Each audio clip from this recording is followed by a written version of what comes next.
This holiday season, you might be looking for nutritious, convenient meals to keep you energized on jam-packed days. Factor, America's #1 ready-to-eat meal delivery service, can help you fuel up fast for breakfast, lunch, and dinner with chef-prepared, dietitian-approved, ready-to-eat meals delivered straight to your door. You'll save time, eat well, and stay on track with your healthy lifestyle while tackling all your holiday to-dos. Too busy with holiday plans to cook, but want to make sure you're eating well?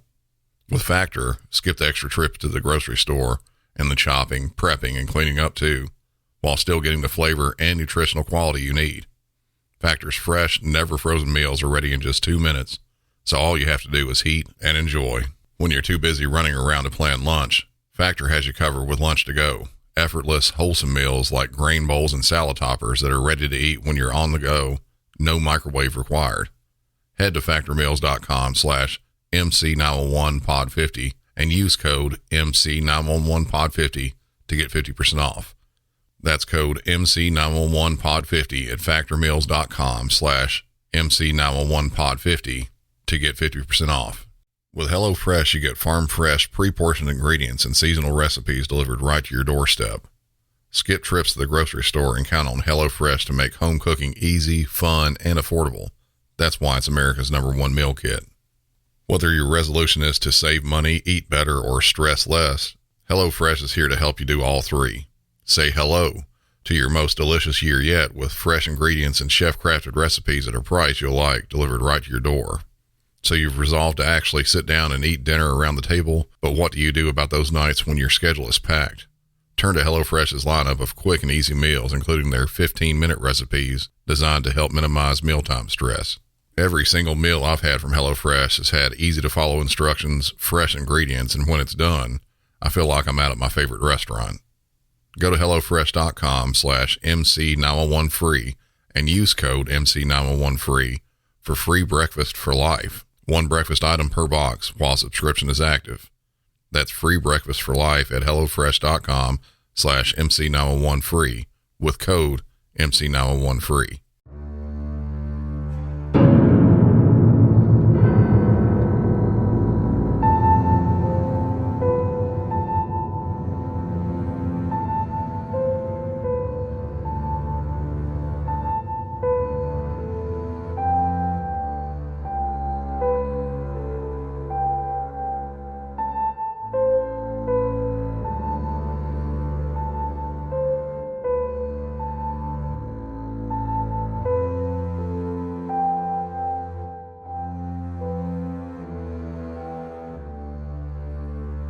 I've told you in the past to always try to be aware of your surroundings and keep your eyes out for trouble.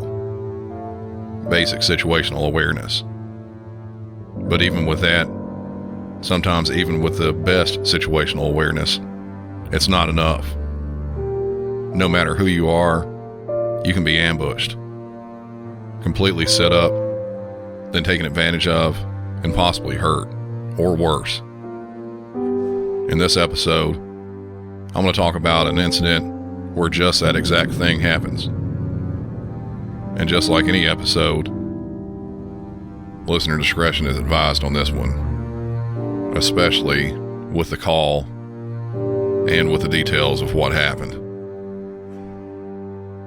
Welcome back to another episode of Music City 911.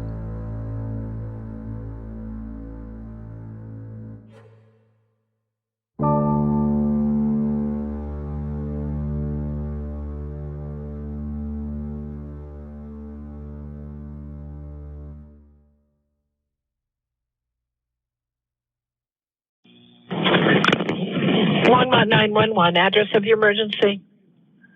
1620 Green, please. 1620 what?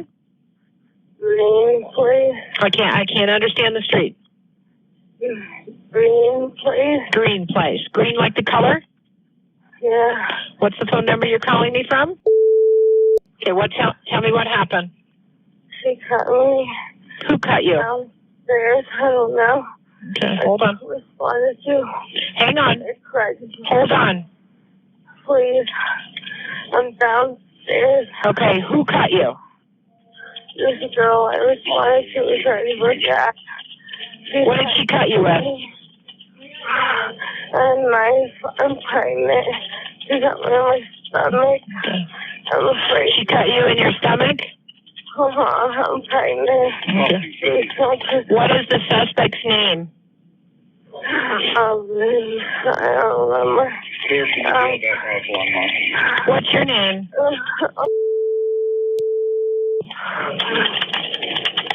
Hang on, okay? I'm going to just... She is. I'm bleeding out. I know you need to stay on the phone with me, okay? I'm getting everybody to you, okay?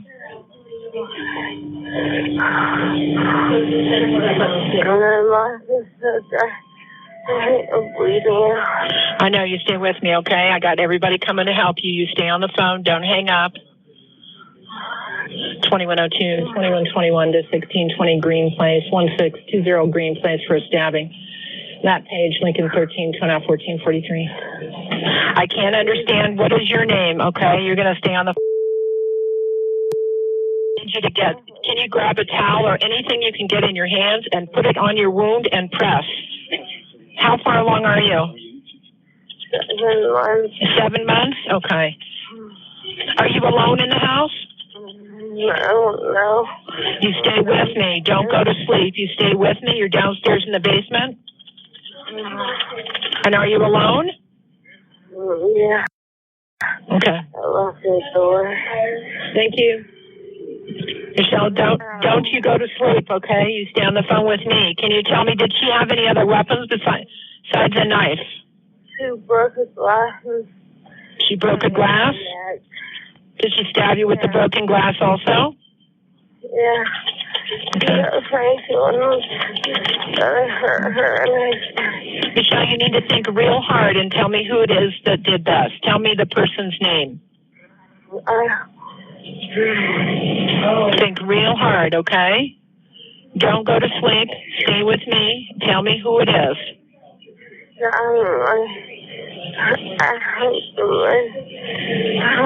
I don't know. You don't know? Did she break into the house? Does she live there? No, it's her house. It's her house, okay. So you're a renter there and she's the owner of the house? No. I just wanted to because it was sad. Okay, everybody's headed your way, okay? Can you spell your last name for me? No. Do you have a towel on that? Yeah. How long? They're on their way, okay? I need you to take a towel and put it on your wound. How many wounds do you have? No. More than one? Oh, yeah. Okay.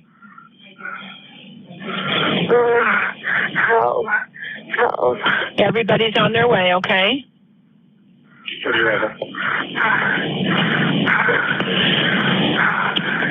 Was anyone else in the house when this happened? No? Just you and her? Were you having a fight?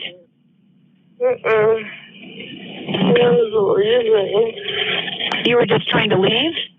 It looks like an apartment. How old are you? 26. 26? Can you tell me what apartment number are you in, Michelle? 1620. 1620? Is it A, B, C, or D? It's like the first one on the row. Please help me. They're on their way. They're 20 Green Place, like the color. Okay. You stay on the phone with me, okay? Don't go to sleep. We got everybody in the way. They're trying to find you now. I heard the doorbell ring. Is that them?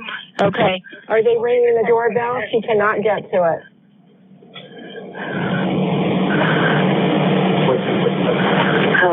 Help. Okay, you hang with me. Don't hang up. Are they in the house yet? She's downstairs? Yeah, they're here. Okay, I'll let you go. This was a hard call to listen to. A lot of reasons. Before we get into it, the dispatcher, she was asking some really good questions in there, and other than the obvious questions like trying to get the address and other questions about what generally happened, what I like more than anything, she kept the victim talking. She said, "Don't go to sleep." She wanted to try and keep her as alert as possible during this and until help arrived. This is very important. If she would have passed out, there could have been a number of bad things that would have happened. They may not have found out the correct location or got any of the vital info that they needed. And past that, most importantly, it could have had grave consequences for the victim and her injuries. The call itself, man, it was a bad one. Most agencies will have a stabbing from time to time. Most of the time it's someone calling in that's not involved with it, or it may be the actual victim, but they're stabbed in the arm or some non-vital area. Of course, they're distraught, but nothing like this. She is saying that she was cut in her stomach. And there towards the end of the call, she said her intestines were out. Getting into the details about what happened, this all occurred in Boulder County, Colorado in 2015. The victim here, Michelle Wilkins, as she stated in the call, was pregnant. She had looked online on Craigslist to try to find some maternity clothes. She exchanged correspondence with a seller that had some clothes that she was wanting to get and agreed to go and meet at her house to purchase them. When she got there, the suspect in this, 36-year-old Donnell Lane, hadn't planned on selling her maternity clothes at all. She was luring in a victim to be ambushed.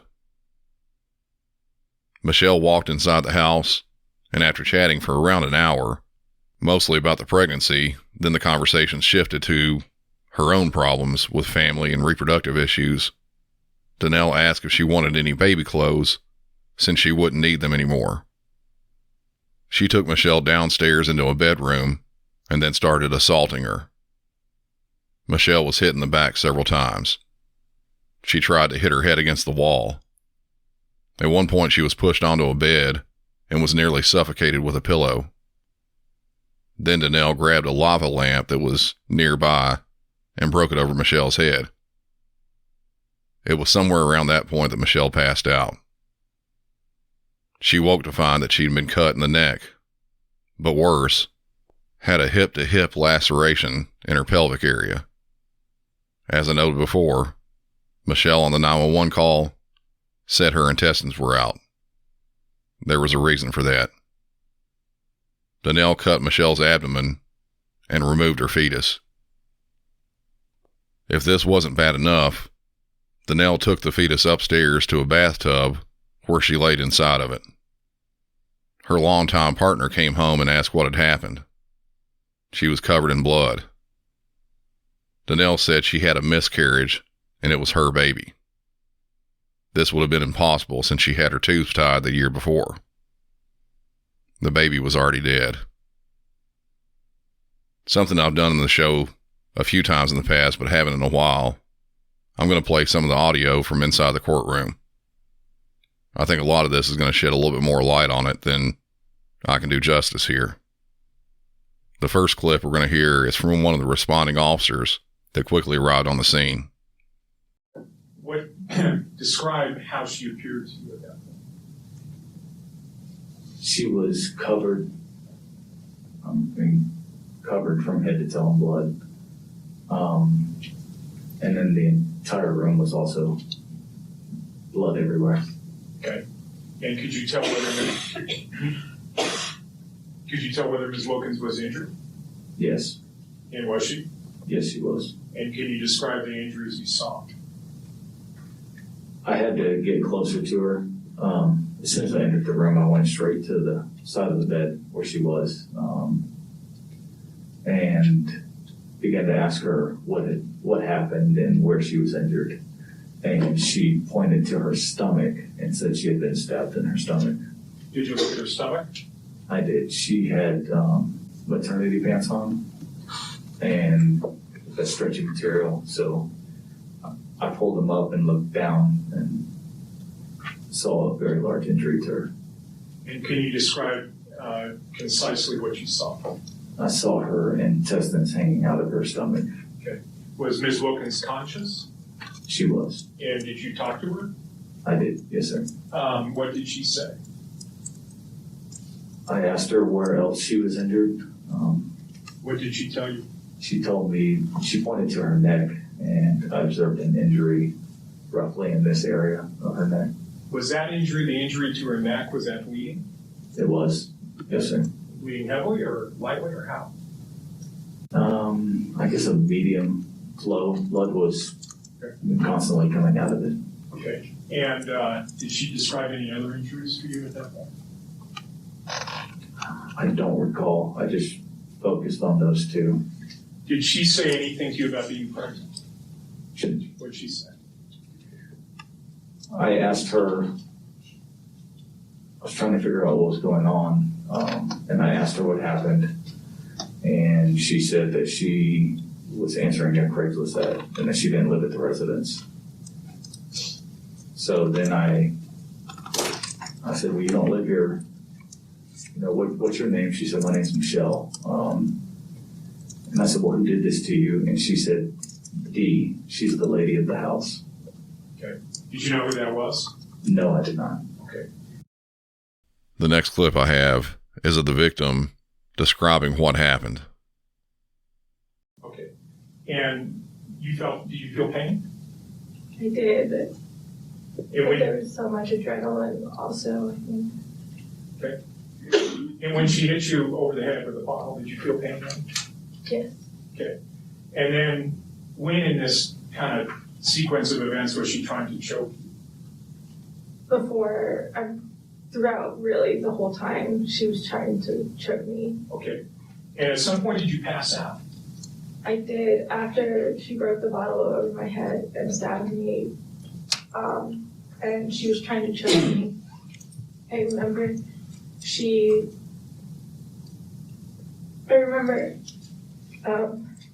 thinking of Aurora and feeling like I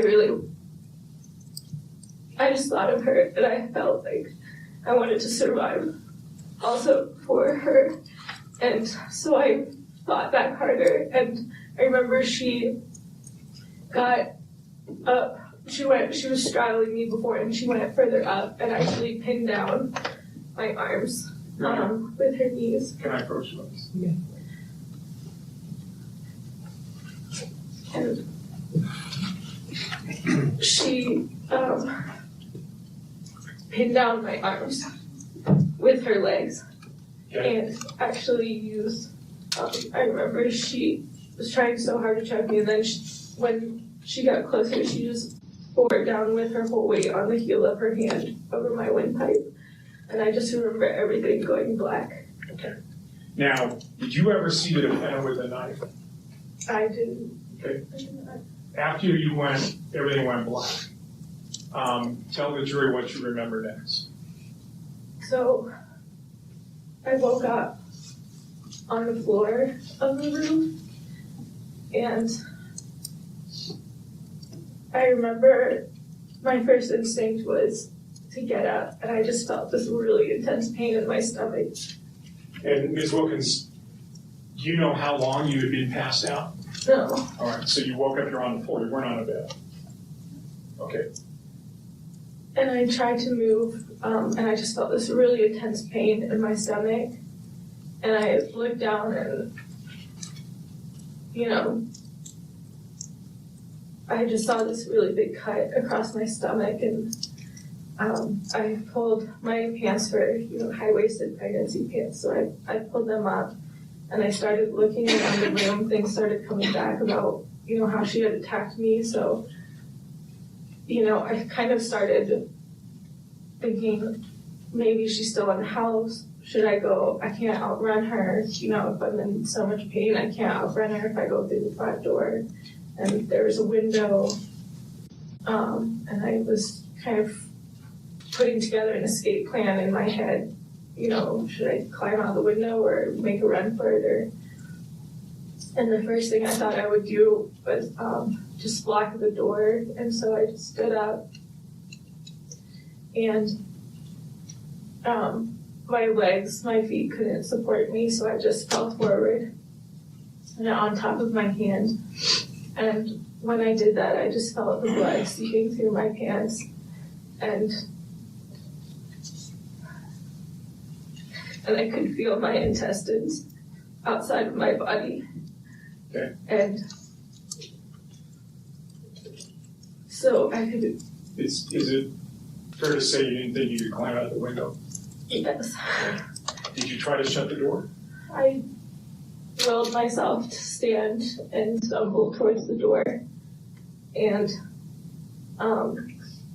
my vision felt really blurry, so I feel like, I closed the lock or flipped the lock, and when I turned around next to the bed were still both of our cell phones. I guess it was hers. I saw mine and another cell phone. And so I just stumbled back to the bed and laid down on my back and picked up my phone. Okay, so you picked up your phone to call 911. Yes. And were you able to call I 911? was. Okay. Now, did you put your code into your phone? No, it's like I kept trying to put my code in, and my fingers were fumbling, and so it accidentally swiped onto the emergency screen, so I ended up just making the call from there. Okay. And somebody answered at 911? Yes. And you were on the phone for a while? I was. Yes. Were you able to give them the address? Yes. And then what happened? So, I don't really remember much of the conversation. Only that, I was talking for the whole duration, and they kept saying, I kept asking for help. Because, just staying present was really difficult at the time. And so they kept saying that help was they were on their way, and eventually I actually heard the cops knock on the door, and I told her that they were there, that the police were there. The suspect, Danelle, was also taken to the hospital, but it was before Michelle got there. The surgeon that was on duty at the hospital testified as well. When you went over to the ER, was the patient that you were there to attend to, was that Dinelle Lane? Yes. And that's the defendant in this case? Correct. And when you got over there, did you attend to her, to Miss Lane, the defendant? When I arrived, one of the emergency department nurses saw me. She kind of gave me a quick story that Danelle apparently had delivered preterm baby at home. The placenta, she had said, was still attached to the baby. I saw the neonatal nurse practitioner was there, and apparently they had already pronounced the baby dead. When I arrived, Danelle and another man were sitting in chairs sort of facing the back wall, and the man was holding the baby, weeping. And so I kind of, I asked how Danelle was doing. The nurse said she seemed to be fine. I actually kind of looked over. She was wearing long pants. I just wanted to make sure she wasn't bleeding. I didn't see any obvious evidence of hemorrhage. So at that time, I decided to, let them grieve. She seemed to be stable. I asked the nurse to give her Pitocin, which is a medication we often give after delivery, just to make sure that the uterus tightens down so a woman doesn't bleed. And I said I would see her back in about an hour when they had brought her up to the labor and delivery floor so I could evaluate her there. I didn't feel it was necessary to perform a pelvic exam on her at that time. You indicated when you went in the room that the baby was being held by a gentleman and that he was crying. What would you describe as being Miss Lane's demeanor at that time? She wasn't saying anything. She was sort of on his left, just kind of looking over at him. just sort of a blank sort of look on her face. And, I couldn't really tell, and I didn't, again, feel it was necessary to really talk to her and get any specifics at that time. So I can't really comment much further. Okay. At some point, though, did you go back and talk to her about what had brought her to the emergency room that day? Yes. And what did she say to you at that time? So at that time, she was in what's called our postpartum unit, where women are after they deliver. And I asked... I'm sorry, can I stop you there for Yeah. a second? At this point, when you are going back the second time to talk to her, do you know about Michelle Wilkins being brought to the hospital yet? Yes, this is after I had taken care of Michelle in the emergency department. She was being transported down to the operating room, so I knew I had a few minutes. So then I went back upstairs. Actually, I saw, I think, Danelle twice upstairs. Once before I went to the operating room with Michelle, and then later that evening. After that, the detective had said they were waiting for some sort of court order, judge order, for me to be able to perform a physical exam on Danelle. So law enforcement was at the hospital with Miss Lane when you went to talk to her about some specifics? Yes. Okay. And so I'm sorry, I didn't mean to interrupt you, but you were getting to talk about the things that she told you. So she told me that she was at home and that a pregnant woman had come to her house to purchase some baby clothes. And that while she was there, that Michelle had, for some reason, attacked Danelle with a knife. Did she use the name Michelle or? No, another woman had attacked her with a knife. I'm sorry, again, I didn't That's okay. Go ahead. She then said that afterwards, then this woman the pregnant woman had started stabbing herself, and that Danelle was concerned about the welfare of the baby, and so Danelle felt she had to save the baby's life and therefore cut the baby out of her.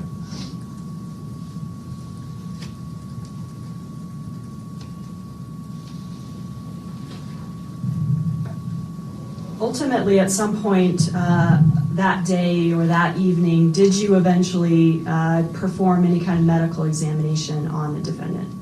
Yeah, performed a physical exam, pelvic exam, and then we performed a ultrasound on her uterus. And were you able to determine at that time whether there was any findings or evidence of her being recently pregnant? No, there's none. So kind of going back a little bit, you said that you initially went into the defendant's room. She seemed to be okay, so you left. And then at some point while you're still at the hospital, does Miss Wilkins come in, or what are you doing when she comes in?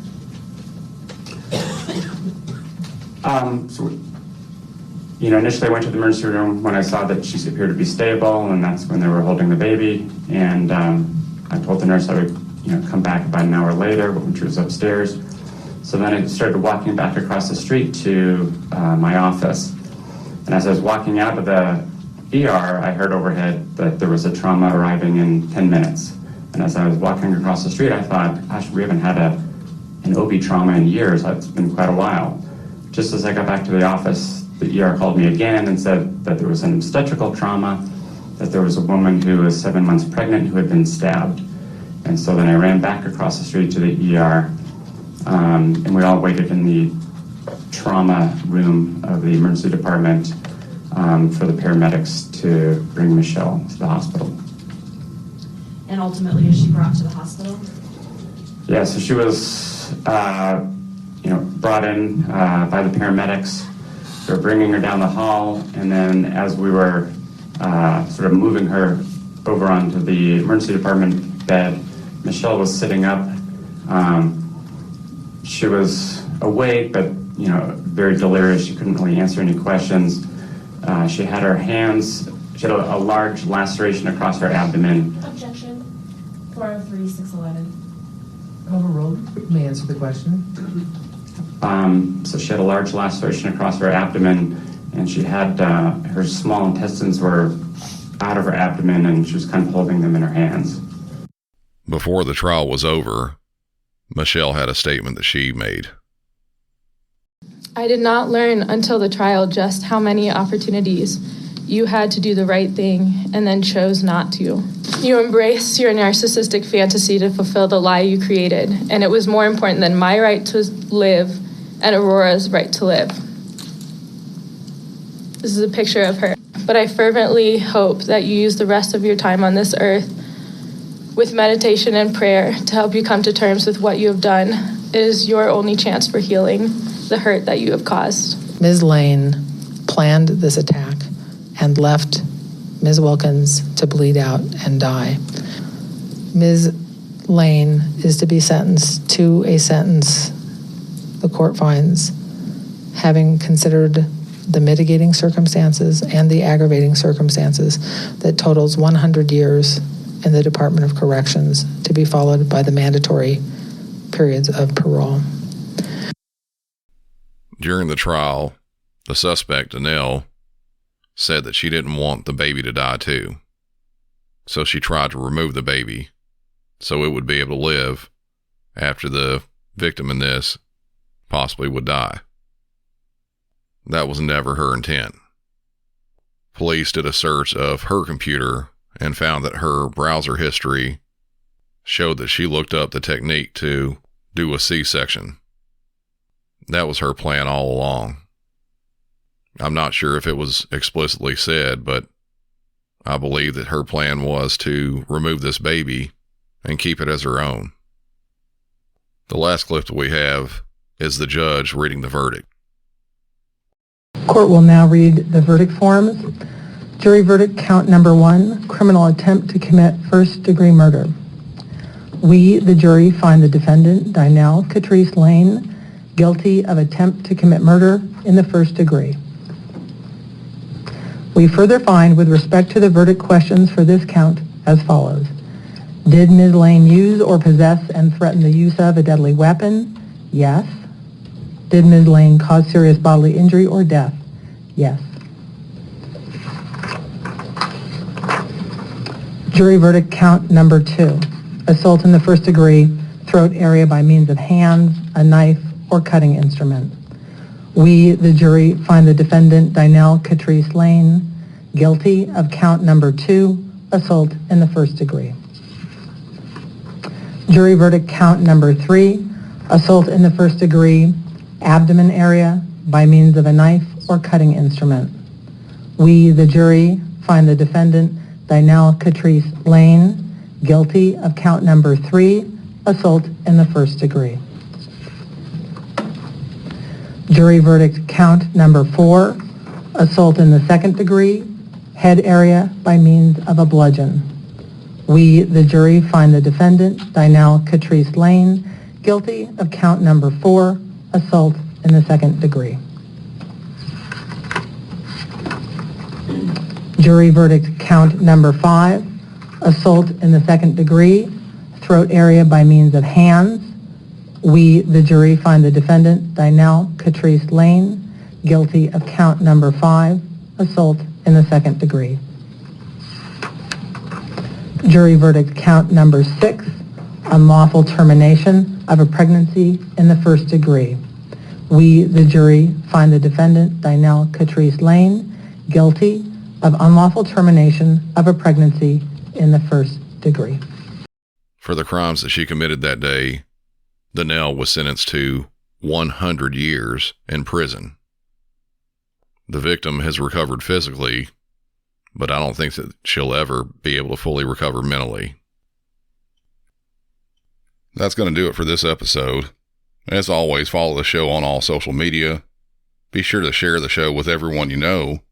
And while I have you here, jump over to the Music City 911 website and click on the link to pick up a t-shirt or other items. You can find that at musiccity911.com. Also, if you want ad-free episodes and bonus content, including bonus episodes, of which a new one was just posted, head over to patreon.com/musiccity911. For Music City 911, I'm Brandon. and y'all have a good one. As always, follow the show on all social media. Be sure to share the show with everyone you know. And while I have you here, jump over to the Music City 911 website and click on the link to pick up a t-shirt or other items. You can find that at musiccity911.com. Also, if you want ad-free episodes and bonus content, including bonus episodes, of which a new one was just posted, head over to patreon.com/musiccity911. For Music City 911, I'm Brandon, and y'all have a good one.